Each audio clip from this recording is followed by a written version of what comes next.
नमस्कार दोस्तों, मेरा नाम है आदित्य मिश्रा और आप देख रहे हैं ऑल अबाउट सोशियोलॉजी।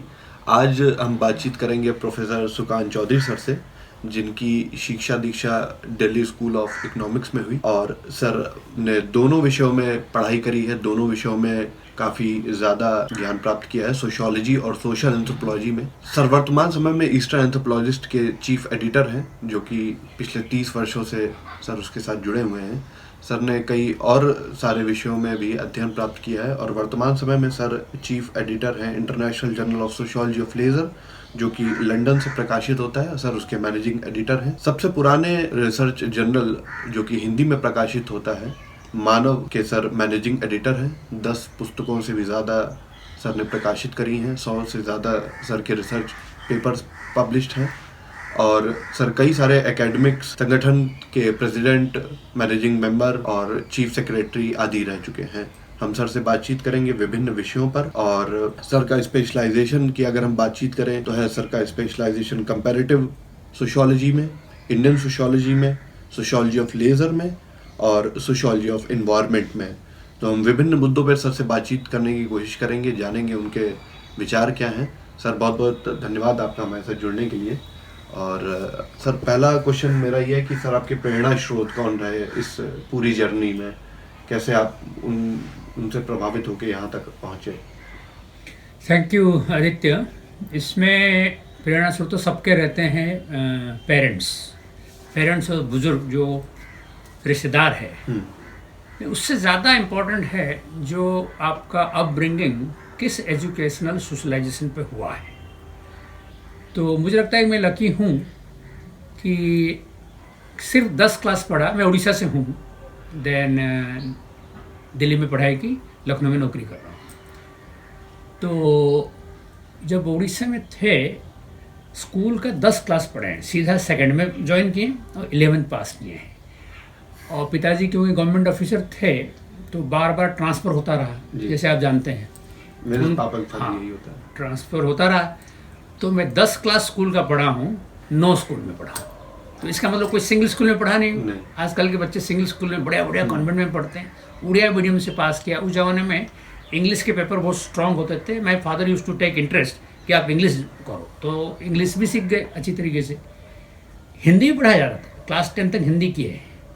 तो ये एक बड़ा यूनिक एक्सपीरियंस मैं मानता हूँ कि अलग अलग स्कूल में 10 ही क्लास पढ़ना, number 1। Number 2, intermediate 2 years, BA honours 2 years, 4 साल एक कॉलेज में पढ़े हैं। बड़ा चेंजिंग पूरा ट्रांसफॉर्मेशन किया, क्योंकि बीए ऑनर्स एंथ्रोपोलॉजी में किए, जो हमें फील्ड वर्क लेके गए।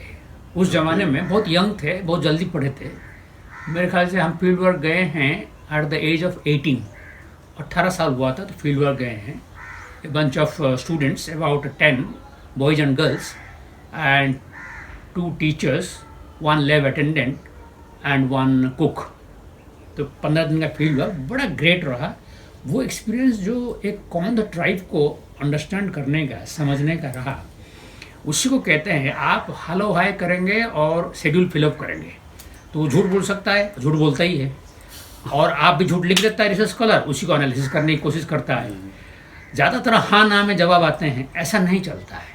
क्वालिटेटिव फील्डवर्क सबसे इम्पोर्टेंट है। अगर आपको मालूम है आदित्य, शुरू हुआ क्वांटिटेटिव में, फिर आया क्वालिटेटिव, ये जो मालिनोव्स्की, रैडक्लिफ ब्राउन और बाकी लोगों ने किया, लेवी स्ट्रॉस वगैरह। फिर आ गया क्वांटिटेटिव, अब फिर चल रहा है क्वालिटेटिव का दौर। ये जो पोस्ट मॉडर्न ज़माना है, पोस्ट मॉडर्न अप्रोच है, पोस्ट मॉडर्न मेथड है, ये क्वालिटेटिव का दौर है, जिसको हम ट्रायंगुलेशन कहते हैं कि क्वांटिटेटिव मिलाओ, क्वालिटेटिव मिलाओ। ये तो बड़ा इंटरेस्टिंग है। और क्वांटिटेटिव का जनरलाइजेशन जो आएगा, क्वालिटेटिव का जनरलाइजेशन में वही आना पड़ेगा, तभी तो इंटीग्रेशन होगा, सही क्या आएगा। खाली थोड़े से 300, 200, 250 शेड्यूल करके बिल्कुल नहीं करना चाहिए। चंद टेबल से जो एनालिसिस होगा वो बिल्कुल नहीं होना चाहिए, क्योंकि statistics does not provide the reality, and you know reality is exterior in nature. बहुत डिफिकल्ट रियलिटी को जानना। तो ये जो फील्ड वर्क मेरा बीए में रहा, बड़ा इंटरेस्टिंग रहा। फिर हमारे साथ एक पढ़ते थे, उनके बड़े भाई अभी बड़ा भारी प्रोफेसर है दिल्ली यूनिवर्सिटी में, Bhairavi Prasad Sahu, senior professor ancient Indian history Delhi university, अभी भी जॉब में है। उनके प्रेरणा से हम दिल्ली आ गए। हमारे बैच के हम 5 लोग दिल्ली आ गए थे। तो उसमें से एक ज्वाइन किया एंथ्रोपोलॉजी, बाकी हम 4 सोशियोलॉजी ज्वाइन किए। Sociology Delhi school of economics. जिन लोगों को हम पढ़ते थे, अंद्रे बेत्ते, MS राव अर्बन वाले और JPS ओबरॉय, वो सब हमारे टीचर हुए। और MN श्रीनिवास साहब का गेस्ट लेक्चर हम अटेंड किए, TN मदन साहब का गेस्ट लेक्चर अटेंड किए। ये सब बड़ा प्रेरणादायी था। उस जमाने में इन टीचरों का क्या वैल्यू था उतना हमें नहीं मालूम था, क्योंकि हम पढ़ते थे जैसे या तो टीचर स्टूडेंट फ्रेंडली होता है, या टीचर स्टूडेंट क्वेश्चनेबल होता है, या टीचर स्टूडेंट थोड़ा अपोजिशन भी होता है, ये सब चलता था। फिर वहाँ से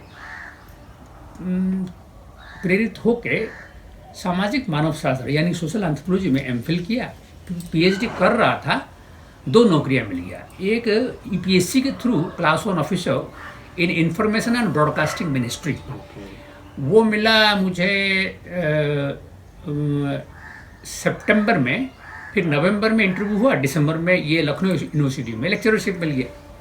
तो मैं सोचता रहा क्या करूं, 40 दिन में इसे सोचते सोचते काट दिया। फिर 40 दिन बाद आके लखनऊ यूनिवर्सिटी में मैं ज्वाइन कर लिया। मैं अभी 29 साल पूरा करने जा रहा हूँ लखनऊ यूनिवर्सिटी में। तो इस प्रकार मेरा दिल्ली में बड़ा एक्सपीरियंस रहा। अगर प्रेरणा स्रोत मानेंगे तो प्रोफेसर अंद्रे बेत्ते, अभी भी मैं टच में हूँ। He is great professor, he taught well.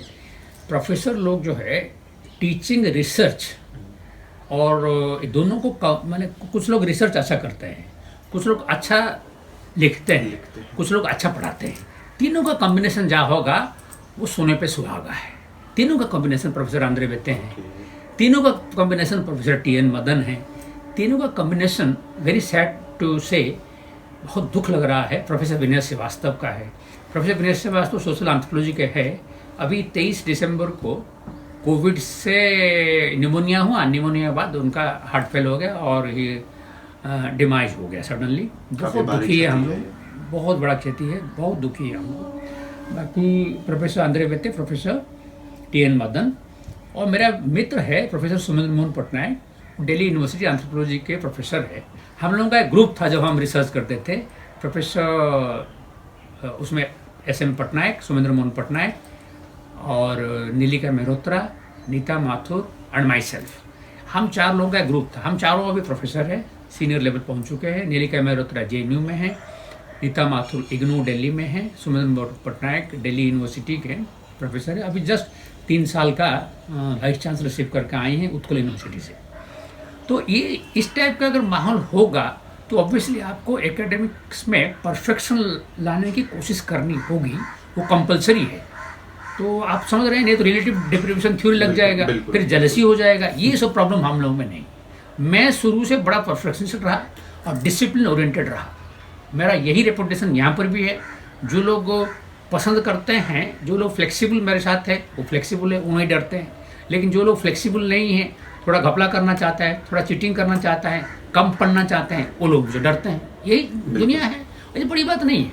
मैं मानता हूँ पुराने ज़माने में काफ़ी फ्यूडल टीचर थे, उनसे बात करना मुश्किल था। आज के ज़माने में काफ़ी फ्लेक्सिबल टीचर है, इतना फ्यूडल नहीं है। क्योंकि मॉडर्निटी का मतलब है rationality of mind, goal oriented rationality plus flexibility. ये बहुत इंपॉर्टेंट है विथ डिसिप्लिन। ये इस प्रकार प्रेरणा तो चलता रहता है। Socialization ends till continuous till death, इसलिए यही सब है। काफ़ी बड़ी बात है, क्योंकि मैंने भी सर से ही इस सोशियोलॉजी की शिक्षा दीक्षा प्राप्त करी। और सर वर्क एथिक्स में काफ़ी प्रिसाइज रहते हैं। अगर एक कॉमा या फुल स्टॉप की भी बात आती है तो सर हम लोग वो ठीक करते हैं। सर अगला क्वेश्चन है, समाजशास्त्र और मानव शास्त्र, जैसा कि आपने दोनों की पढ़ाई करी, इन दोनों में संबंध क्या है? क्योंकि हम कभी कभी कंफ्यूज हो जाते हैं कि दोनों में क्या संबंध है, या अलग कैसे हैं, या जुड़ाव कैसे हम देखते हैं इनको। इनके बारे में कुछ बताइए। राइट, इसके ऊपर बड़ा भारी डिबेट भी रहा है, कंट्रोवर्सी रहा है, और पीठ पीछे के लोगों का क्रिटिसिज्म रहा है। बड़ा इंटरेस्टिंग है। मैं बताना चाहता हूँ, 3-4 पॉइंट बताना चाहता हूँ।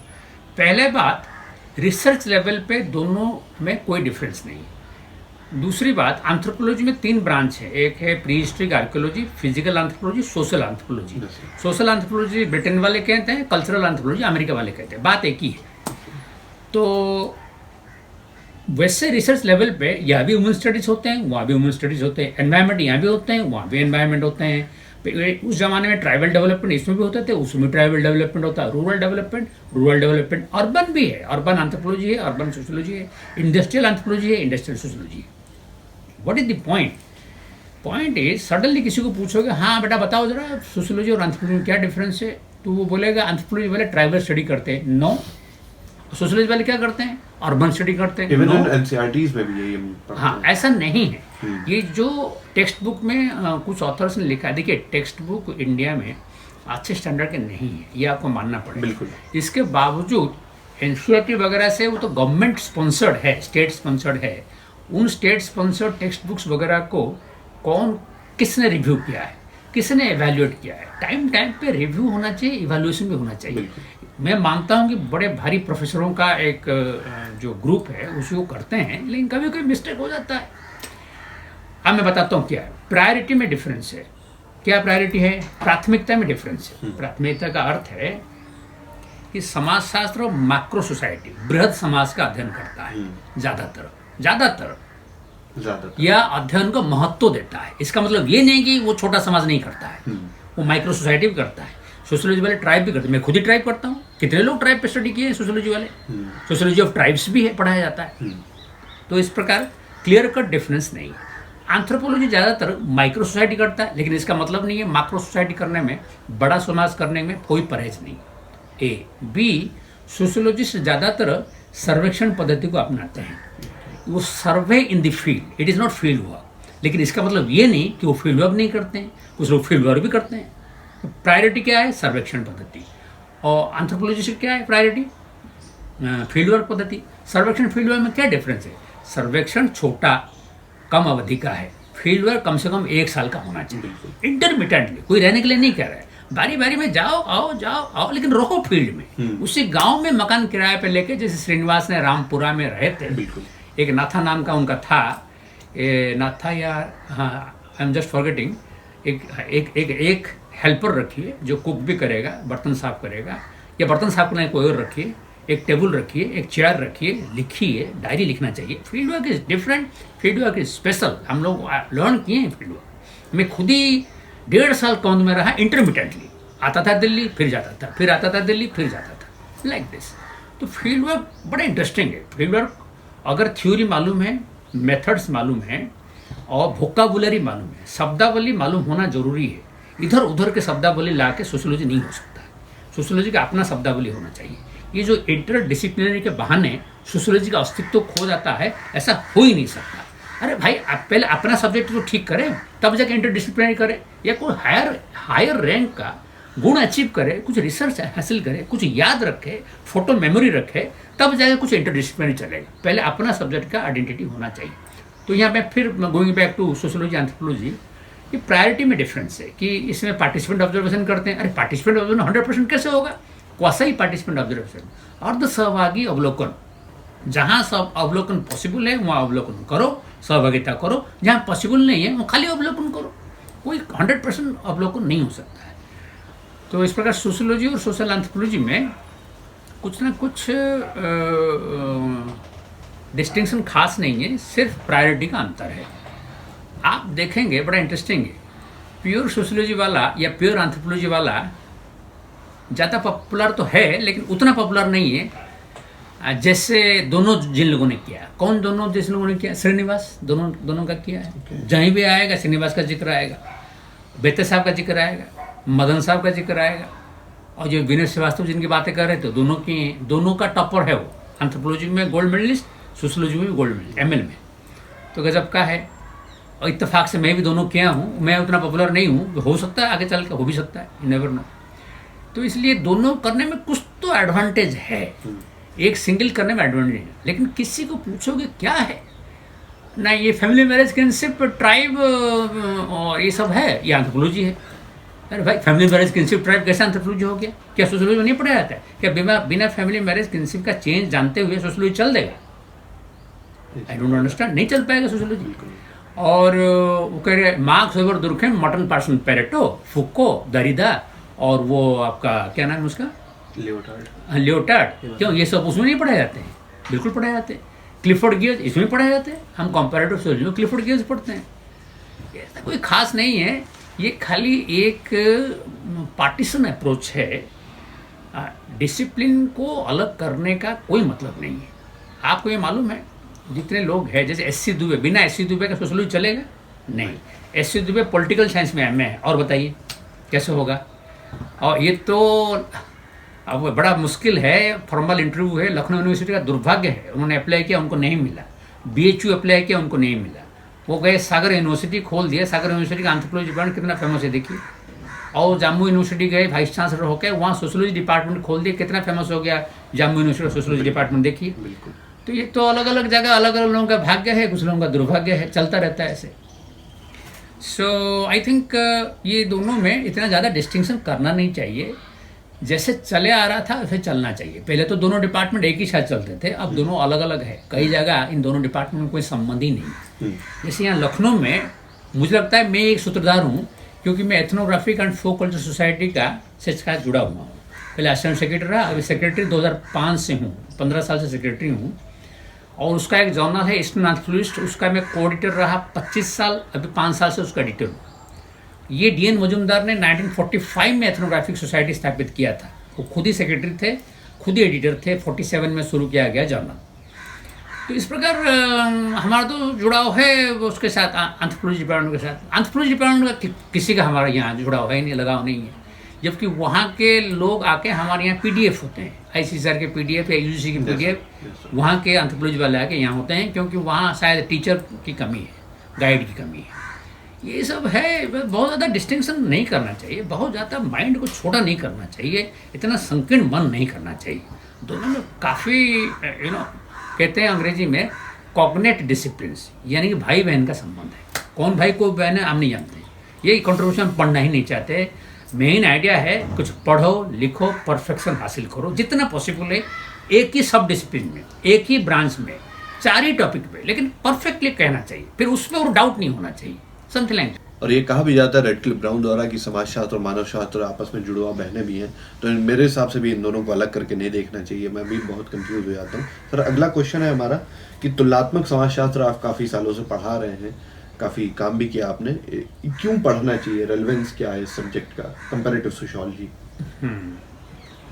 आपको अगर याद है कि हमने पढ़ा था, आपको दुर्काइम ने कहा कि तुलनात्मक समाजशास्त्र कोई अलग शाखा नहीं है, वो समाजशास्त्र ही है। क्यों? इसका मतलब क्या है कि समाजशास्त्र में जिन जिन संस्थाओं को या समितियां या समूह जो भी हम स्टडी करना चाहते हैं, उन सब का स्टडी तभी साइंटिफिकली बेहतर होगा जब हम कंपैरेटिव मेथड को अप्लाई करेंगे। अच्छा, कंपैरेटिव मेथड में क्या है? कंपैरेटिव मेथड में हमेशा दिमाग में रखना चाहिए सिमिलरिटी होना चाहिए, तभी कंपेयर होगा। डिसिमिलरिटी होगा तो डिस्टिंक्शन होगा। तो कैसे होगा कि 2 जमाने का करेंगे, पुराना जमाना आज का जमाना, 100 साल पहले और आज, तो कैसे करेंगे? सब मान लीजिए आप कर रहे हैं, जनरेशन गैप होता है ना, कि टीचर के बारे में कहते हैं अरे पुराने जमाने के टीचर बहुत अच्छे थे। अरे भाई, तो आज के ज़माने में अच्छा टीचर लीजिए ना, पुराना जमाने का अच्छा टीचर ले लीजिए और आज का जो अच्छा टीचर लीजिए, फिर दोनों को तुलना करिए, आपको पता चल जाएगा कौन ज़्यादा फ्यूडल है, कौन फ्लेक्सिबल है, किसके पास गूगल है, किसके पास गूगल नहीं है। समझ में आ गया? तो बेस्ट टीचर को बेस्ट टीचर से तुलना करिए, वर्स्ट टीचर को वर्स्ट टीचर से तुलना करिए। It's like this. हर चीज़ में best with the best, worst with the worst ही तुलना किया जा सकता है। और दूसरा, इन सब चीज़ों में एक चीज़ सिखाया जाता है, कल्चरल रिलेटिविस्ट अप्रोच। कल्चरल रिलेटिविज्म यानी कि सांस्कृतिक सापेक्षवाद, यानी कि हर समाज हर संस्कृति वहाँ के सदस्यों के लिए बेस्ट होता है। आप उनको नीचा नहीं देख सकते हैं या ऊंचा नहीं देख सकते हैं, ठीक है? तो अगर नीचा देखेंगे तो एथनोसेंट्रिज्म हो जाएगा, बिल्कुल। ऊंचा देखेंगे वो भी प्रॉब्लम हो जाएगा। इसलिए आपको हमेशा रिलेटिविस्ट होना चाहिए कि जिससे बात कर रहे हैं ये सोच के चले उनका समाज उनके लिए बेस्ट है, उनका खान पान का जो हैबिट है उनके लिए बेस्ट है, उनका पहनाव जो है उनके लिए बेस्ट है, उनका प्रथाएं जो है उनके लिए बेस्ट है। आपका प्रथाएं आपके लिए बेस्ट है, मुबारक हो, कोई बात नहीं। तो इसलिए नीचा नहीं देखना चाहिए, ये मेरा कहना है। इसलिए हर व्यक्ति को कंपैरेटिव सोशियोलॉजी का ज्ञान होना चाहिए। उसमें कल्चर पढ़ाया जाएगा, विभिन्न कम्युनिटी के बारे में पढ़ाया जाता है, इकोलॉजी के बारे में पढ़ाया जाता है, जेंडर के बारे में पढ़ाया जाता है, थ्योरीज पढ़ाए जाते हैं कैसे शुरुआत से, evolutionary theory, diffusionistic theory, then functionalism, structure functionalism, structuralism, आजकल इंटरप्रेटिव थ्योरी भी आ गया उसमें क्लिफोर्ड गियर्स के। अगला क्वेश्चन है सर हमारा कि भारतीय समाजशास्त्र को वैश्विक पटल पे हम कैसे देख रहे हैं भारतीय समाजशास्त्र, और क्या क्या इसमें समस्याएं आती हैं, क्योंकि 100 साल से ज़्यादा हमारे देश में समाजशास्त्र एक जड़ें स्थापित कर चुका है अपनी, तो इसको आप कैसे देखते हैं? ये बड़ा इंटरेस्टिंग सवाल है। हमारा एक contribution to Indian sociology journal Louis Dumont और डीएल पकोक ने शुरू किया था। वो करीब 7 साल चला है इसको, फिर उसके बाद ये जर्नल बंद हो गया। फिर उसका न्यू सीरीज मदन साहब ने शुरू किया 72 में। वो 25 साल एडिटर रहे मदन साहब, टीएन मदन। ये institute of economic growth, university enclave, मतलब दिल्ली यूनिवर्सिटी के बगल में ही है। वो आईसीसीआर का फंडेड एक इंस्टीट्यूट है, बड़ा भारी इंस्टीट्यूट है, बहुत अच्छा काम किए हैं। बड़े भारी इकोनॉमिस्ट वहाँ से आए हैं, मदन साहब वहीं थे तो इसको एडिट किए हैं, अभी भी वो जर्नल चल रहा है। तो डूमो पोकोक ने शुरू किया था for a sociology in India, तो एक भारत के लिए समाजशास्त्र कैसे होना चाहिए, उसमें क्या क्या होना चाहिए। वो डिबेट काफ़ी दिन चला, अभी भी एक दो आर्टिकल आते रहते हैं। और आप लोगों को एमए सिलेबस में भी ये डाल दिया गया, जो अंतरीकरण, समाजशास्त्र का अंतरीकरण, स्वदेशीकरण, इंडिजनाइजेशन ऑफ सोशियोलॉजी, ओके, स्वदेशीकरण, टेक्स्ट एंड कॉन्टेक्स्ट और नेटिव कैटेगरी, ये सब डाल दिया गया है। ये डिबेट बहुत दिनों से चल रहा है लेकिन कुछ सफल नहीं हुआ है, क्योंकि कारण क्या है? कैप्टिव माइंड, बंदी मस्तिष्क, आला ताश का। ये हम कहते हैं कि हम भारतीय समाजशास्त्र को खोज निकालेंगे, कुछ सामान्यकरण करेंगे, कुछ सिद्धांत करेंगे अपने रियलिटी को देखकर, लेकिन तुरंत हम जो है वहाँ एक डिबेट चला देते हैं, वो तो मार्क्सिस्ट है, बढ़िया है, मार्क्सिस्ट को बड़ा बढ़िया माना जाता है, उधर मार्क्सवाद का क्या श्रेय है सब जानते हैं, लेकिन मार्क्सिस्ट हो गया बहुत बड़ी बात है। वो एक ग्रुप है एकदम। स्ट्रक्चर फंक्शनलिस्ट एक ग्रुप है, उनको एंथ्रोपोलॉजिस्ट मान लिया जाता है, और तीसरा ग्रुप तो कोई है नहीं। तीसरा ग्रुप मतलब कुछ नहीं आता है, कोई तीसरा ग्रुप नहीं है। तो इसलिए थ्योरी जानना बहुत ज़रूरी है। Marx, Weber, Durkheim, Merton, Parson, Pareto और आजकल के ये जो हमारे थ्योरिस्ट है, एक्सचेंज थ्योरी, कॉन्फ्लिक्ट थ्योरी, ये सब जानना बहुत ज़रूरी है। Then evolution, diffusion, structure function, structuralism, interpretation, इतना जब जान जाएंगे तब आप कोई डिबेट शुरू करें। कोई इज्म के पीछे पढ़ने की जरूरत नहीं है। तो क्या हुआ, अभी योगेंद्र सिंह साहब ने बढ़िया किताबें लिखा है, उन्होंने भी इसको फेवर में किया। टी.के. ओमन साहब अभी जीवित है, जो लिख रहे हैं इसके ऊपर, और काफ़ी लोगों ने इसके ऊपर, दीपांकर गुप्ता साहब भी लिख रहे हैं, वेस्ट बंगाल से भी लोग लिख रहे हैं, उड़ीसा से भी लोग लिख रहे हैं, हम लोग भी लिख रहे हैं, लेकिन हो कुछ नहीं रहा है। बंदी मस्तिष्क, क्या बंदी मस्तिष्क है? अल्टीमेटली वही Marx, Weber, Durkheim, Radcliffe Brown, Levi Strauss, Clifford Geertz. दिमाग हमारा, हाँ, दिमाग बंदी हो चुका है। दूसरी बात ये बड़ा इंटरेस्टिंग है, हम हिंदी करते हैं, उड़ीसा में उड़िया करते हैं, आंध्रा में तेलुगु करते हैं, ये सब फ्लॉप हो चुका है। कहीं कोई सफल हुआ ही नहीं है, इंग्लिश ही सफल हुआ है। इंग्लिश का ही राइटअप अच्छे जर्नल्स में आते हैं। क्या विदेश जर्नल में हिंदी छपेगा? क्या विदेश जर्नल में उड़िया छपेगा? क्या गुजराती छपेगा? क्या तेलुगु छपेगा? बिल्कुल नहीं छपेगा, इंग्लिश ही चाहिए। वो इंग्लिश भी हाई स्टैंडर्ड होना पड़ेगा, उसका वोकाबुलरी सोशियोलॉजिकल होना पड़ेगा, तभी तो हो पाएगा, नहीं तो कैसे छपेगा? इवन यूजीसी के जर्नल में नहीं छपेगा। बड़ा मुसीबत है ये, इसको सॉल्व करना मुश्किल है। या तो रशिया जैसे कर्मठ हो जाए, हम लोग कर्मठ है नहीं, सब मानेंगे। दूसरी बात है, क्या सोशियोलॉजी रॉकेट साइंस है? बिल्कुल रॉकेट साइंस नहीं। थोड़ा बहुत फूको समझना, लेवी स्ट्रॉस समझना, क्लिफोर्ड गियर्स समझना, वेबर कोई डिफ़िकल्ट नहीं है। लोगों को थोड़ा डिफ़िकल्ट मतलब हो सकता है लोगों के लिए, रॉकेट साइंस तो है नहीं। आप जरा सोचिए कि जो लोग आईआईएम से मैनेजमेंट करता है, रात को 2 बजे तक नहीं सोता है, क्योंकि 2 बजे मिलता है ट्यूटोरियल करो इसी वक्त, और ऑनलाइन रहना पड़ता है। मेडिकल मेरे कजिन पढ़ी है, 7 साल तो मर गई, इतना पढ़वाते हैं। ये सोशियोलॉजी में क्या है, इतना क्या टेंशन है? कोई अच्छी किताबें आप 5, 7, 10 पढ़िए, कोई अच्छा गाइड मिल जाए, कोई गाइड नहीं, टीचर मिल जाए, टीचर मिल जाए जिनको फंडामेंटली सब चीज़ें क्लियर होना चाहिए, तभी जाएगा वो टीचर अच्छा हो सकता है। Clarity of mind gives clarity of speech and gives clarity of writing. कुछ लोगों का राइटिंग पढ़ने में बड़ा मज़ा आता होगा, नहीं? 150 पेज की किताब है, आपको लगता होगा A to Z अभी पढ़ डालूं, बिल्कुल। खाना ना खाऊं पढ़ बिल्कुल, डालूं। बिल्कुल। कुछ लोगों का पढ़ने के बाद 2 लाइन पढ़ने में लगता है इसको अभी फेंक दो, डस्टबिन में फेंक दो। ये बहुत क्या कठिन- है? बहुत कठिन लिखा होता है सर। नहीं कठिन नहीं, हाँ। कुछ बकवास भी लिख देते हैं, बिल्कुल। कितना झूठ मूठ लिख देते हैं। नायर को हाँ। ट्राइब करके लिखा है सब में। अरे नायर तो हिंदू जाति है, मैट्रिलिनियल है, उसको ट्राइब कैसे हो जाएगा नायर? कुर्ग एक ट्राइब है, अरे कुर्ग कैसे ट्राइब हो जाएगा? देखिए मैं कुछ भी- बताता कुछ भी उल्टा हूँ, कुछ सीधा भी लिखा। उल्टा सीधा लिख दिए। टेक्स्ट बुक लिखा नहीं गया, चंद टेक्स्ट बुक, जैसे दुबे साहब का इंडियन सोसाइटी है, NBT का, बहुत बढ़िया है, ठीक है। श्रीनिवास साहब का caste in modern India and other, बहुत बढ़िया है। ऐसे कुछ कुछ टेक्स्ट बुक आना चाहिए। मुझे नहीं लगता यहाँ कोई टेक्स्ट बुक है, इसलिए हमें गिडेंस पढ़ना कंपलसरी है, और कोई उपाय नहीं है, ठीक है। यहाँ का कोई टेक्स्ट बुक मुझे तो नहीं लगता है।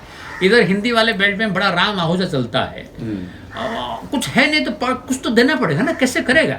आप क्लास में या तो ढंग से पढ़ा दे, जैसे मेरा विचार में क्लासरूम में ढंग से पढ़ा देना चाहिए, और थोड़ा एक्स्ट्रा ले लेना चाहिए, हर चीज़ को थोड़ा एक्स्ट्रा कर देना चाहिए। इंडियन हम बहुत बैकवर्ड है, बहुत परेशानी में है, डेवलपिंग है कहते हैं लेकिन डेवलपिंग है नहीं तो जरा कहीं कोई मंदिर के पास चले जाइए। कल मैं शनि मंदिर गया था, 150 भूखे नंगे टाइप के बैठे हैं, बढ़ता जा रहा है, मतलब जाने का लायक नहीं मंदिर इस वक्त, और हम कह रहे बड़ा डेवलप्ड है। ये लखनऊ जैसे इतना वंडरफुल जगह में अगर इतने भिखारी हैं, क्या हो सकता है यहाँ बताइए? इसलिए थोड़ा एक्स्ट्रा पढ़ा दे, बच्चे को थोड़ा एक्स्ट्रा पढ़ा दे, बच्चे का दिमाग तक घुस जाए, तभी जाए कुछ हो पाएगा, नहीं तो कुछ नहीं हो पाएगा। हम कर चुके हैं, चैरिटी बिगिंस एट होम हम कर चुके हैं आदित्य, तभी हम बता रहे हैं, और नहीं तो हम नहीं बताते। बिल्कुल सर। अगला क्वेश्चन है इसी से ही जुड़ा हुआ कि आप इतने सारे रिसर्च पेपर, जर्नल्स के मैनेजिंग एडिटर, चीफ एडिटर रहे, तो इन सब में छपने का क्या स्कोप है? अगर किसी को ईस्टर्न एंथ्रोपोलॉजिस्ट में छपवाना है या मानव में छपवाना है तो क्या करना चाहिए उसको, और कितने सालों से आप ये कर रहे हैं? क्या चीज़ है जो आपको यहाँ तक मोटिवेट कर रही है? हाँ, ये बड़ा इंटरेस्टिंग है, अच्छी बात है ये। जर्नल में कैसे छपेगा? ईस्टर्न एंथ्रोपोलॉजिस्ट रेफरेड है, ब्लाइंड रेफरी, और sociological bulletin blind referee, contributions to Indian sociology blind referee.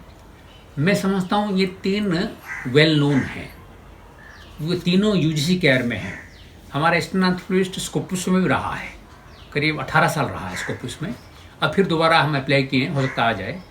UGC care में है ही, पहली बात, इनमें छपना अच्छी बात है। दूसरा पॉइंट, इसमें छपेगा कैसे? ये तीनों इंग्लिश मीडियम के हैं, ओके। तो स्टूडेंट या तो इंग्लिश मीडियम अच्छा लिखता हो, अच्छा वोकेबुलरी हो, चल जाएगा, नहीं तो स्टूडेंट को कहीं से खुद ही को इंग्लिश एडिटिंग करके भेजना चाहिए। नंबर 3, कोई रिव्यू आर्टिकल नहीं लिखना चाहिए। रिव्यू आर्टिकल नहीं छप सकता है, कहना मैं थ्योरेटिकल काम करता, अरे थ्योरेटिकल काम क्या करेगा? थ्योरेटिकल पहले थ्योरी तो समझ के उसको तो लिखने का, थ्योरी मतलब रिव्यू, मतलब टेक्स्ट बुक, कोई थ्योरेटिकल काम नहीं हो सकता है। अनलेस यू नो, भाई हम सब किसी जमाने से फील्ड वर्क कर रहे हैं, फील्ड से डाटा ले रहे हैं, तो स्टूडेंट को छपने के लिए फील्ड से डाटा लेके उन्हीं डेटा को एक थ्योरेटिकल इंटरप्रिटेशन करें, फिर कंक्लूजन में कुछ लिखें, कुछ सब्सटेंशियल लिखें, एक एब्स्ट्रैक्ट लिखे और करीब 6000 वर्ड लिखना चाहिए, 6 to 7,000 वर्ड्स लिखे, भेजे। फिर उसके बाद अगर वो रेफरेड जर्नल है, डेफिनेटली रिव्यू के लिए आएगा, रिवीजन के लिए आएगा। अगर रिवीजन के लिए नहीं आ रहा है तो फालतू जर्नल है, नंबर 1। नंबर 2, अगर वो जर्नल पैसा मांग रहा है किसी भी बहाने, फालतू जर्नल है, टेरिबली फालतू जर्नल है। और इन जर्नल में छपना बहुत डिफिकल्ट नहीं है, मैंने जैसे बोला, डेटा को छापे, इंग्लिश को करेक्शन कर दे, कहीं से सब हो जाएगा। दूसरी बात है, मैं क्या फेस कर रहा हूँ, अच्छा हिंदी वालों के लिए है, एक समाजशास्त्रीय समीक्षा आया है, वो भी UGC केयर में है, लेकिन उसमें भी छपना वो ब्लाइंड रेफरी है, उसमें भी छपना उतना ही डिफिकल्ट है। आपका फील्ड डेटा थ्योरेटिकल इंटरप्रिटेशन के साथ छप सकता है, लेकिन छपने से पहले मैं कुछ भी लिख दूँ छप जाएगा, ये बेकार बात है। आपको कम से कम जो भी हिंदी और इंग्लिश इसमें लिखेंगे, उसी डायरेक्शन में करेंटली पिछले 5 साल में या पिछले 10 साल में 10 आर्टिकल पहले पढ़े। जब पढ़ेंगे फिर बीच में मोबाइल फ़ोन देखने ना लगे, डिसिप्लिन के हिसाब से पढ़े, एक 5-7 दिन पढ़े, पढ़ के कुछ नोट डाउन करे, तो आप अपने मन में अपने आप को एक परसेप्शन आएगा, तब लिख सकते हैं, किसी का मतलब वो हेल्प भी ले सकते हैं। ऐसा ही होना चाहिए। हम लोग सोचते हैं फर्स्ट ड्राफ्ट को कर दे, अरे भाई हम आज तक फर्स्ट ड्राफ्ट नहीं किए। अभी मेरा इसमें ये ईस्टर्न एंथ्रोपोलॉजिस्ट है, इसमें छपा है क्लाइमेट चेंज पे, जो गिडेंस का पॉलिटिक्स ऑफ क्लाइमेट चेंज है, उसी के ऊपर लेके कुछ फील्ड डाटा लेके हमने छापा है। 3 लोगों ने पढ़ा इसको, सुमन मोहन पटनायक ने पढ़ा, विनय श्रीवास्तव सर ने पढ़ा, तभी मैंने उसको छापा। तब फिर रिव्यूअर का कमेंट आया था 3 या 4 रिवीजन पॉइंट, तब हमने इसको छापने की कोशिश की। तो पॉइंट इज मेहनत करनी पड़ेगी, फर्स्ट ड्राफ्ट नहीं छप सकता है, 3-4 ड्राफ्ट करना ही पड़ेगा, तभी जा कुछ हो पाएगा। रेफरेंसिंग सीखना पड़ेगा। मेरा ये अनुभव रहा है, invariably each and every article has a reference problem. अरे भाई, किताब का नाम, टाइटल और जर्नल का टाइटल तो इटैलिक्स होता है, बगैर इटैलिक्स से कैसे चल जाएगा ना? हमारा फलाना रेफरेंस स्टाइल में चलता है, यहाँ नहीं चलता है। ये तो हार्वर्ड रेफरेंस स्टाइल फॉलो करो। जो छोड़ो हार्वर्ड छोड़ो, गूगल छोड़ो, ऑक्सफोर्ड यूनिवर्सिटी प्रेस का कोई भी किताब निकाल दो, उसके पीछे जो रेफरेंस स्टाइल दिया उसको फॉलो करो। बिना भाई, आर्टिकल का नाम इन्वर्ट कॉमा में होगा, फिर कॉमा होगा, वहाँ फुल स्टॉप कैसे हो जाएगा? किताब के बाद फुल स्टॉप होगा, और फिर प्लेस कोलन प्रेस। तो कुछ चीज़ें फॉलो करना चाहिए। ईयर को ब्रैकेट में दे दिया, नहीं होगा ब्रैकेट में देने से। मतलब कोई एक स्टाइल, अलग अलग जर्नल का अलग अलग स्टाइल है। हमारा इस जर्नल का स्टाइल है, ऑक्सफोर्ड यूनिवर्सिटी प्रेस जो छपता है ना, उसी टाइप का स्टाइल। ठीक है, इसे बहुत सारी चीज़ें हैं, मुझे ही नहीं समझ में आ रहा है। हाँ, एक कॉमा में क्या चला जाता है, एक फुल स्टॉप में क्या चला जाता है, बिल्कुल चला जाता है। आप जब जाएंगे बाहर, तब लिपस्टिक लगाते हैं, लिपस्टिक यहाँ लगाते हैं, लिपस्टिक नहीं लगाते हैं ना, और टाई यहाँ लगाते हैं कि सर पे लगाते हैं, टाई तो यहाँ ही लगाना पड़ेगा। तो फिर वो वहाँ फुल स्टॉप कैसे नहीं रहेगा? ये मेरा विचार है। जर्नल चलाना बहुत मुश्किल है। जर्नल आते हैं, मैं आपको बताऊं, इस वक्त हमारे पास है 164 वो है, क्या है, रिसर्च पेपर से हम साल भर में छाप पाएंगे 2021 में मात्र 38 या 40, यानी कि बैक तो रिजेक्ट होगा ही होगा। मदन साहब हमेशा कहते हैं, the more the rejection the better the journal. तो हम अभी रिजेक्शन रेट पहुंच चुके हैं लगभग 70%। तो पॉइंट इज बहुत डिफिकल्ट है। रेफरी को भेजो, और रेफरी रिव्यू करता ही नहीं है, क्योंकि कुछ जर्नल के पास पैसा है, जैसे EPW वाले या सोशल चेंज वाले जब भेजते थे रिव्यू के लिए, वो पैसा देते थे, तो वो भी छोटा मोटा एक है अट्रैक्शन, तो लोग कर देते हैं। हम लोगों ने बहुत कोशिश किया, रिव्यूअर रेफरी भेजते ही नहीं है, उनको दोबारा रिमाइंडर करे। कोई परमानेंट असिस्टेंट नहीं होता है, कोई स्टेनो सर्विस है नहीं, सब काम खुद ही करना पड़ता है। इसलिए कहते हैं हम लोग ये जो कोरोना टाइम में बड़े बिजी रहे, लोगों ने कहा बड़ा बोर हुए। अरे हमारे पास टाइम नहीं है तो बोर कब होंगे हम? बोर ही नहीं हुए हम। इतना ऑनलाइन क्लासेस, इतने ऑनलाइन कॉन्फ्रेंस। ये देखिए, कॉन्फ्रेंस है नेशनल ई सेमिनार, ये ecological crisis and climate change in the Himalayan region पे हमने अभी कराया था। उससे पहले कोविड के सेमिनार कराए थे, हजारों उसमें कीनोट एड्रेस ये सब देते रहे, ऑनलाइन क्लासेस लेते रहे। यूट्यूब वीडियो भी मैंने किया, आपने देखा, यूट्यूब वीडियो किया मैंने, करीब 38 यूट्यूब चैनल में वीडियो किया। इसी प्रकार एडिटिंग बड़ा मुश्किल है। एडिटिंग में या आपके साथियों ने आप सहयोग नहीं करेंगे, हेल्प नहीं करेंगे, बड़ा मुश्किल है। लेकिन चल रहा है, चलने दीजिए, परफेक्शन से चल रहा है, चलने दीजिए जब तक चलेगा। काफ़ी बड़ी चीज़ है ये एडिटिंग जर्नल्स चलाना, क्योंकि एक प्रॉपर टीम होनी चाहिए, आपको एडिटिंग करना चाहिए और बहुत सारी और चीज़ें। अगला सवाल सर हमारा है कि स्टूडेंट्स को एकेडमिक संगठन से कैसे जोड़ें? अगर वो सिर्फ किताबों में ही उलझा रहेगा तो एकेडमिक संगठन से उनको जुड़ने के लिए क्या करना चाहिए? मैं ये कहूँगा, again charity begins at home. हमसे शुरू करें। हम जब रिसर्च स्कॉलर थे, फेलोशिप मिलता था, हम तब 6 सोसाइटी का मेंबर बने। और कौन बनाया मालूम है आपको? सुपरवाइजर ने बना। मेरा सुपरवाइजर प्रोफेसर JS भंडारी थे, और हमेशा हेल्प करते थे प्रोफेसर विनय श्रीवास्तव। उन्होंने कहा, अरे भाई सबसे पहले मेंबर बन जाओ। तो उस जमाने में जो पैसा था, फेलोशिप पैसा 1700 महीने का था, और एक उसका फीस था, लाइफ मेंबर फीस 300 रुपये था। तो आज फेलोशिप पैसा 35,000 हो गया, लाइफ मेंबर फीस 5,000 हो गया। वो तो कमी है उस हिसाब से। भाई हम 300 और 5,000 तो तुरंत बनना चाहिए, मतलब 4-5 का बन जाना चाहिए मिनिमम। सोशियोलॉजी वालों को इंडियन सोशियोलॉजिकल सोसाइटी का बन जाना चाहिए, और एक ये ethnographic and folk culture society का बन जाना चाहिए, और यहाँ कोई सोसाइटी नहीं है। और उसके अलावा एक वो बनना चाहिए, क्या नाम है, इंटरनेशनल सोशियोलॉजिकल एसोसिएशन। तो इंडियन सोशियोलॉजिकल सोसाइटी का 5,000 रुपया है, ऑनलाइन पेमेंट होगा। इंडियन सोशियोलॉजिकल सोसाइटी वेबसाइट में जाइए, आ जाए। वेबसाइट गूगल में टाइप करिए, ये सब चीज़ें पूछना बेकार बात है, इसे पूछना मूर्खता है। कहाँ जाएगा? अरे गूगल टाइप करो, इंडियन सोशियोलॉजिकल सोसाइटी आ जाएगा। Ethnographic and folk culture society Google type करे, आ जाएगा। वही सब ऑनलाइन हो जाता है। एथनोग्राफिक का ऑनलाइन नहीं होता है, एथनोग्राफिक का डाउनलोड करके प्रिंट आउट लेके भर के स्पीड पोस्ट में भेजना होगा, लिखा है सब उसमें। ISA का जरूर बनिए। 4 साल में करीब 3700 रुपये लगता है। इंटरनेशनल सोशियोलॉजिकल एसोसिएशन, कई रिसर्च स्कॉलर आते हैं, उनका जब इंटर कांग्रेस या फुल कांग्रेस होता है 5-6 हज़ार लोग आते हैं, हर कंट्री से रिसर्च स्कॉलर जाते हैं, हमारे यहाँ से भी रिसर्च स्कॉलर इंडिया जाते हैं। हमारा रिप्रेजेंटेशन 120-140 होता है, जिसमें करीब 40 रिसर्च स्कॉलर होते हैं। दुर्भाग्य से लखनऊ से आज तक कोई रिसर्च स्कॉलर गया ही नहीं। मैं चाहता हूँ लखनऊ से यूपी से जाए रिसर्च स्कॉलर, बहुत बड़ी बात नहीं है। तो इस प्रकार संगठन से जुड़ना बहुत जरूरी है। अगर आप रिसर्च करते हैं 3-4 का तुरंत बन जाना चाहिए, और तुरंत वो पैसा लेके क्या होता है, पैसा रखने का टेंडेंसी रहता है, इधर उधर उड़ाने का टेंडेंसी रहता है, बाइक खरीदने का टेंडेंसी रहता है। अरे बढ़िया कंप्यूटर खरीदो, मैकबुक खरीदो, मैं कोई मैकबुक का प्रचार नहीं कर रहा हूँ, बढ़िया चलेगा वो एक्चुअली, उसमें इन्वेस्ट करो, बहुत बढ़िया है समथिंग दिस, और जुड़ जाओ उसके साथ, कुछ पैसा खर्चा करो, कुछ फोटो कॉपी करो। जो रिसर्च स्कॉलर फोटो कॉपी नहीं करेगा, 1000 का 3 फाइल, कुछ नहीं होगा।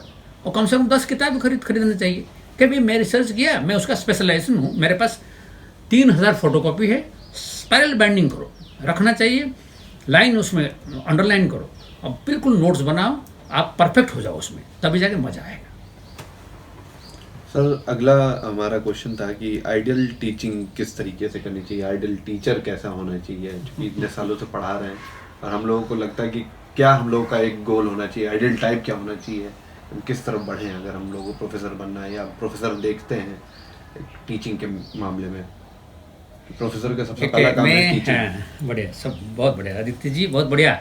ऐसा है कि 1 घंटे का क्लास तो लेंगे, 1 घंटे का हम लोगों की आदत पड़ गया 2 घंटा 3 घंटे की क्लास में, कोई इशू नहीं है, डिपेंड्स। हमेशा सोचे जितना पीरियड मिल रहा है उससे ज़्यादा क्लास लें हमेशा। कैसे लेंगे, जब पीरियड खत्म हो जाए उसके बाद जाकर शुरू कीजिए और 2 घंटा ले लीजिए। खाना पीना सही होना चाहिए, जिसको कहते हैं participation in every activity of life. जीवन के हर एक्टिविटी क्रियाओं में सहभागिता करना। कैसे, सोना है ढंग से सो जाइए, सब अंधेरा लाइट वाइट बंद करके, टीवी मोबाइल सब बंद करके सो जाओ, नींद आ जाएगी। पढ़ाना है तो ढंग से पढ़ाओ, पढ़ा तो हाँ ऐसा अगर करेंगे तो कैसे होगा, और हाँ कर जाके सो जाइए जाके। भूख लग रहा तो खाना खाइए, खाना इतना खाने की जरूरत नहीं, इतना सा खाना खाइए। टीचर पहले अपना बॉडी को ठीक करे, पहले मोटापा टीचर संभव नहीं है, मोटापा इधर उधर ऊट पटांग नाक से निकल रहा है, उधर से निकल रहा है, बढ़िया इम्पोज। टीचर रोल मॉडल होता है, टीचर को अपना पर्सनालिटी, गेटअप, मेकअप बिल्कुल इम्पोज करना चाहिए। भाई MBA में जब जाते हैं स्टूडेंट को कहते हैं टाई पहनो, सूट पहनो, प्रॉपरली ड्रेस्ड अप हो, प्रॉपरली बोलो, हेलो इफेक्ट लाओ। वो MBA वाले टीचर भी ऐसे ही होते हैं। बिल्कुल। तो सोशियोलॉजी वाले टीचर क्यों नहीं होंगे स्मार्ट? I don't understand. सब टीचर को स्मार्ट होना चाहिए, अपने स्मार्ट गेटअप को इम्पोज करना चाहिए और कहना चाहिए बच्चों को स्मार्टली आओ, बिल्कुल शैम्पू करके आओ और बढ़िया सा बाल को चिपचिपा करके मत आओ, और विंटर में लिप बाम लगाओ, बहुत जरूरी है। ऊँट फटाफट अब नहीं चल पाएगा। पुराना ज़माना था फटे ओट चलता था, अब नहीं चल पाएगा फटे ओट। बढ़िया टीचिंग करें आप। कैसे करेंगे? हमारे यहाँ तो बड़ा चैलेंज है, उत्तर प्रदेश बिहार वगैरह बड़ा चैलेंज है। क्या कि टोटल स्टूडेंट कितने हैं? 120। ओके, इंग्लिश मीडियम कितने हैं? 21। हिंदी मीडियम कितने हैं? 99। तो भाई इंग्लिश मीडियम जचवे करना पड़ेगा। इसलिए जो भी टीचर अपॉइंटेड है वो आपको देखना होगा। अगर आप अपॉइंटमेंट अथॉरिटी है, एक्सपर्ट है, उनको इंग्लिश आना जरूरी है। टीचर को इंग्लिश नहीं आने से नहीं होगा, वो कबाड़ा हो जाएगा डिपार्टमेंट। तो टीचर को इंग्लिश आना जरूरी है, नंबर 1। नंबर 2, दोनों को तो पढ़ाना पड़ेगा ना। आइडेंटिकली पढ़ाइए, हिंदी पढ़ाइए, आइडेंटिकली इंग्लिश पढ़ाइए। मैं बता रहा हूँ राटक्लिफ ब्राउन के अनुसार सामाजिक संरचना का अर्थ है क्या है? Complex network of social relationship. उसको निकालिए, क्या है? जटिल नेटवर्क ऑफ सोशल, सामाजिक संबंधों का जटिल जाल है। According to Radcliffe Brown, social structure is nothing but a complex network of social relation. 4 line English में बोलिए, 4 लाइन हिंदी में बोलिए। ब्लैक बोर्ड यूज करिए, बहुत जरूरी है ब्लैक बोर्ड यूज करना। तभी तो पता चलेगा टीचर मेहनत कर रहा है। आके एकदम स्टाइल मार के 2-4 इधर उधर मार दिया और निकल गए वहां से, ये नहीं चल पाएगा। ये पुराने जमाने में था। पता नहीं स्टूडेंट इतना क्वेश्चन क्यों नहीं करते, स्टूडेंट कहते क्यों नहीं कि सर हमें समझ में नहीं आ रहा है। भाई स्टूडेंट का माइंड तो पहुंचना पड़ेगा। आपका टीचिंग तभी सक्सेसफुल होगा आदित्य, जब आप वहाँ के जो लो माइंड वाला का दिमाग में भी घुस गए, पहुंच गए, और हाई माइंड वाले में तो पहुंच ही जाएंगे। दोनों पे पहुंचना पड़ेगा, यानी कि थोड़ा कॉमन लैंग्वेज में, सामान्य भाषा में उनको समझाना पड़ेगा और कंटेम्प्रेरी एग्जाम्पल लेके समझाना पड़ेगा, तब वो सोशियोलॉजी समझ में आएगा। नहीं तो सोशियोलॉजी समझ में नहीं आएगा। थ्योरी सारा जानना जरूरी है, जनरलाइजेशन जानना जरूरी है, एग्जाम्पल कंटेम्प्रेरी देना जरूरी है। एक और बात सुनिए, 1 घंटा को बोर ना करें, 1 घंटा को बोर ना करके 3 बार हंसाइए, कोई कंटेम्प्रेरी जोक, कॉन्टेक्चुअल जोक ला के हंसाइए उसको, तब भी जाके मजा आएगा। इंटरेक्ट करें। तो ये सारी थी हमारी आइडल टीचिंग की बात। अगला सर से प्रश्न है कि रिसर्च क्वेश्चन, रिसर्चर्स जो हमारे इंडिया के हैं, स्पेशली इन सोशियोलॉजी एंथ्रोपोलॉजी, उनका ये दुराव क्यों दिखता है कि हम प्रॉपरली सिर्फ रिसर्च की तरफ फोकस नहीं कर पाते, हमारे सामने करियर और बाकी सारी चीज़ों के प्रति प्रश्न लग जाता है कि हमें ये भी करना है, वो भी करना है, तो प्रॉपर हम रिसर्च या कोई नई फाइंडिंग्स हम नहीं ला पाते हैं, इसके प्रति काफ़ी प्रॉब्लम्स क्रिएट होती हैं। इनके बारे में आपका क्या कहना है? हाँ, ये एक प्रॉब्लम है। मैं भी पहले सोचता था कि जो लोग, जब हम दिल्ली में करते थे वहाँ का सिस्टम ये था, जो भी सुपरवाइज़र होते थे कि भाई आपको भी पीएचडी करनी है, आईएएस बिल्कुल नहीं दे सकते हो, फील्ड वर्क जा रहे हो, अगर दिल्ली में दिखोगे तुरंत हम डी रजिस्टर कर देंगे। एक किस्म का डर था एकदम। Yes sir. तो हम तो आईएएस दिए थे, झूठ मूठ का ऑप्शन रहते थे, हाँ फील्ड में है कहते थे, बहुत गलत बात है, लेकिन दिए, हुआ नहीं, अच्छी बात है, मुझे लगता है अच्छी बात है। इतना बड़बड़ करने वाला आईएएस में जाता, डिसमिस हो जाता। तो ऑब्वियसली ये चाहता है, लेकिन आजकल हम जैसे टीचर है, हम नहीं चाहते हैं ऐसा इतना वो देना कि हाँ रिसर्च करें, फेलोशिप भी ले रहे हैं, सब फेलोशिप वाले ही आते हैं नॉर्मली मेरे पास, फेलोशिप भी ले रहे हैं, लेकिन क्लियर बोलना चाहिए कि, और झूठ मूठ नहीं बोलना चाहिए। आप नौकरी डेफिनेटली बेस्ट है, तो आप एक एवरेज रिव्यू करते रहिए। रिव्यू लिटरेचर तो ज़रूरी है एक परसेप्शन लाने के लिए। मेरे विचार में करीब 40 किताबें और 40 आर्टिकल का रिव्यू करना चाहिए। जैसे 2021 है तो 2020 तक के कर देना चाहिए, पुराने नया मिला के 40-40-80 करना चाहिए, पहली बात। तो ये चलता रहे और प्लान भी चलता रहे। प्लान भी क्या है, पहले आईएएस नहीं हुआ तो फिर आईएएस मैंने कोई कॉम्पिटेटिव, यही होता है। बैंक पीओ बड़ा इंपॉर्टेंट नहीं है आजकल, लोग इसमें ज्वाइन करने तो बैंक पे थोड़ी ना आते हैं, जो पीएचडी ज्वाइन करे बैंक पे कोई नहीं रहता है। तो मेनली ये सब जो पीसीएस आईएएस जो एडमिनिस्ट्रेटिव सर्विसेज, ये ट्राई करे, लेकिन साथ साथ रिव्यू करता रहे।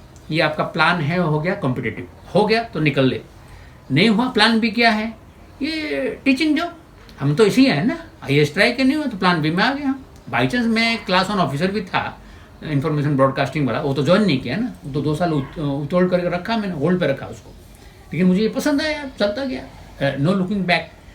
तो क्या होगा, उसका एक टारगेट रखना चाहिए। 5 साल है, 2 साल ट्राई करें, तीसरा साल पूरा रिसर्च पे फोकस हो जाना चाहिए। रिसर्च के फोकस होके तभी कुछ नतीजा, कोई देखिए कोई रॉकेट साइंस रिसर्च नहीं है, सबसे इजी है रिसर्च। एक सबसे डिफिकल्ट है मैट्रिक, 10th का एग्जाम्स, 12th का एग्जाम्स। आजकल तो बड़ा टेंशन है, 12th माने 97, 99 बना दिया गया है। तो क्या किया जाए, 99 नहीं आएगा तो अच्छा कॉलेज नहीं मिलेगा बिल्कुल, नंबर 1। तो उसी हिसाब से देखिए जरा, किससे धीरे धीरे कम होता जाएगा। उसके बाद बीए और कम हो गया, एमए और कम हो गया, पीएचडी कुछ भी नहीं है, 6 महीना काम करे पीएचडी हो जाएगा। अरे 6 महीने में 2 महीने तो फील्ड में बिता दे, 6 महीने में नहीं होगा, साल भर काम करनी पड़ेगी, साल भर क्वालिटी आवर निकालनी पड़ेगी, तभी हो पाएगा। मान के चले क्वालिटी आवर क्या 24 घंटा होता है, आप क्वालिटी आवर निकाल के रखिए, वॉच वो अलार्म क्लॉक लाइए सामने रखिए, कितना क्वालिटी आवर निकल रहा है। अब जब क्वालिटी आवर वो है minus mobile phone and minus computer, इधर उधर फिल्म देख के नहीं क्वालिटी आवर चलेगा। तो निकालेंगे 6 से 8 घंटा करेंगे, फील्ड वर्क मिला के साल भर में हो जाएगा, बढ़िया काम हो जाएगा, और वही बड़ा भारी आविष्कार करने नहीं जा रहे हैं।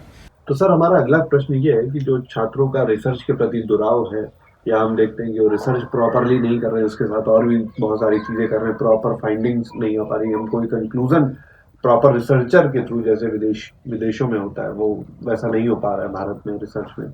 बात करें समाजशास्त्र में या मानवशास्त्र या किसी भी अन्य विषय में, ऐसा क्यों हो रहा है, उनको ठीक करने का क्या है, इसके बारे में आपकी क्या राय है? बिल्कुल, ये एक बड़ा गंभीर समस्या है, उसको अलग अलग समय पे लेना पड़ेगा। हमारे ज़माने में क्या था, उससे पहले क्या था, आजकल क्या है। आजकल एम्प्लॉयबिलिटी यानी कि जॉब मिलना बहुत ज़रूरी है। अब ये तो गोल ओरिएंटेशन रहा है रिसर्च का गोल ओरिएंटेशन क्या है, भाई रिसर्च करके कोई जॉब मिल जाए, ऐसा तो कोई गारंटी नहीं। आप नेट जेआरएफ कर दे, पीएचडी करते कोई गारंटी है कि आपको टीचिंग जॉब मिल जाएगा? नहीं मिलेगा।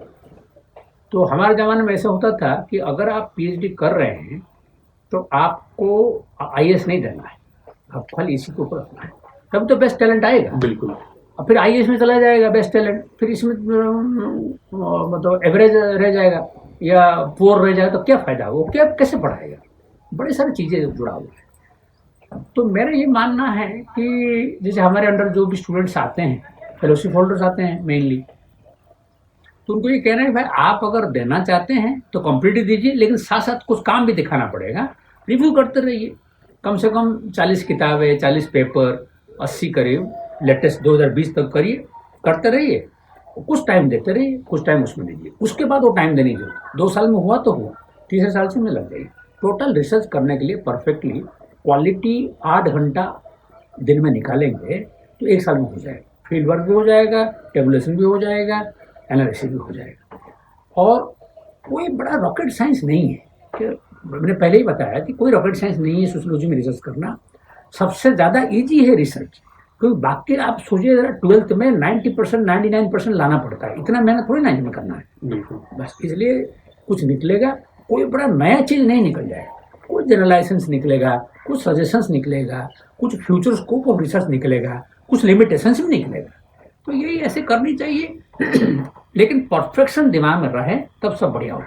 ये परफेक्शन लाना बहुत जरूरी है। काम चला दो, शॉर्टकट मार दो, ये सब नहीं चलता है। मेरा ये निवेदन है, हर स्टूडेंट को थोड़ा परफेक्शन लाना चाहिए, थोड़ा टाइम देना चाहिए। जितना टाइम आप मोबाइल पे देते थे उससे कम टाइम में इसमें चल जाएगा, I am telling.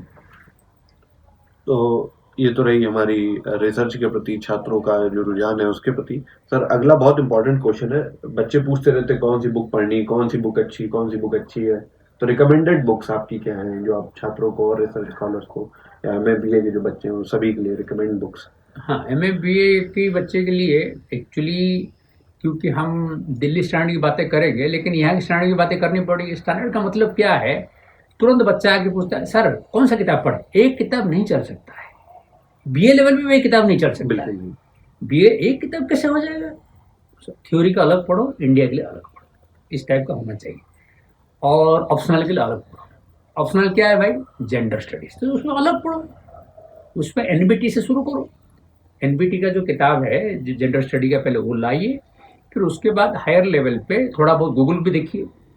Similarly globalisation पे क्या पढ़े? ग्लोबलाइजेशन में एंथोनी गिडेंस पढ़े, रोनाल्ड रॉबर्टसन पढ़े, और टेक्स्ट बुक में क्या पढ़े? समीर अमीन पढ़े। अच्छा, थ्योरी में क्या पढ़े? आप इंग्लिश में जानते ही, आप लोग क्या पढ़ते हैं थ्योरी में? जॉर्ज रिजर पढ़ते हैं और हरलम्बस पढ़ते हैं। हरलम्बस का एक मोटी किताब आया है, बहुत अच्छा है।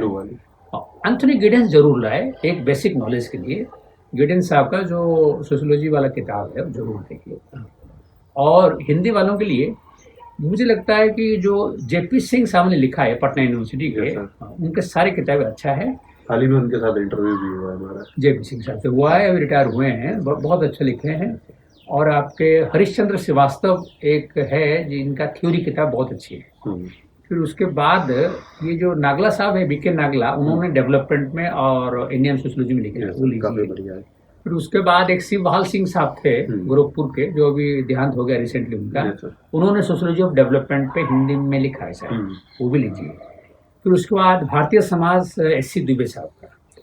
फिर उसके बाद श्रीनिवास के जितने ट्रांसलेटेड है, भारत में जाति एक ट्रांसलेटेड है, फिर दूसरा ट्रांसलेटेड है वो वाला रिमेंबर्ड विलेज, यादों से रचा गाँव।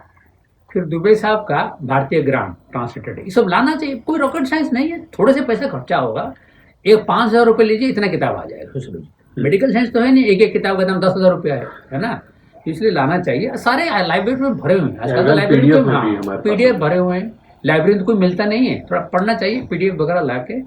और अगर सॉफ्ट कॉपी पढ़ने का आदत नहीं है, प्रिंट आउट लीजिए, पढ़िए। और मेरा ये मानना है कि रिसर्च करने के लिए पैसा चाहिए, फेलोशिप वालों को रिसर्च करना चाहिए।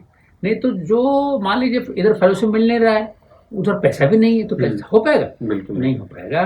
कहीं से लोन लेना चाहिए। क्यों?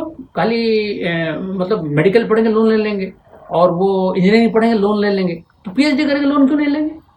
ऐसा कॉन्सेप्ट मैं बता रहा हूँ। लोन लीजिए, जब आपका नौकरी मिल जाएगा तो लोन चुका दीजिए। वो लोग तो ऐसे ही करते हैं। आपको और गारंटी है कि आप रिसर्च करेंगे, परफेक्शन हासिल करेंगे, चाहे हिंदी हो या इंग्लिश में हो, आपको नौकरी मिलेगा। ऑप्टिमिज्म रखिए।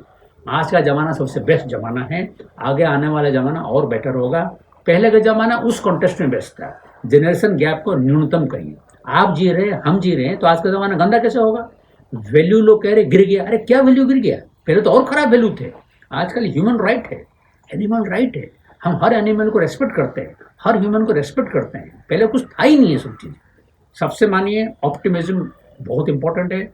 आजकल का ज़माना बेस्ट ज़माना है, आप जी रहे हैं, हम जी रहे हैं, और बेटर वैल्यू आ रहा है, वैल्यूज़ में ट्रांसफॉर्मेशन हो रहा है, ह्यूमन राइट्स आ रहा है, बहुत बढ़िया आ रहा है, और जस्टिस भी मिल रहा है। सब होगा अगर आप परफेक्शन लाएंगे।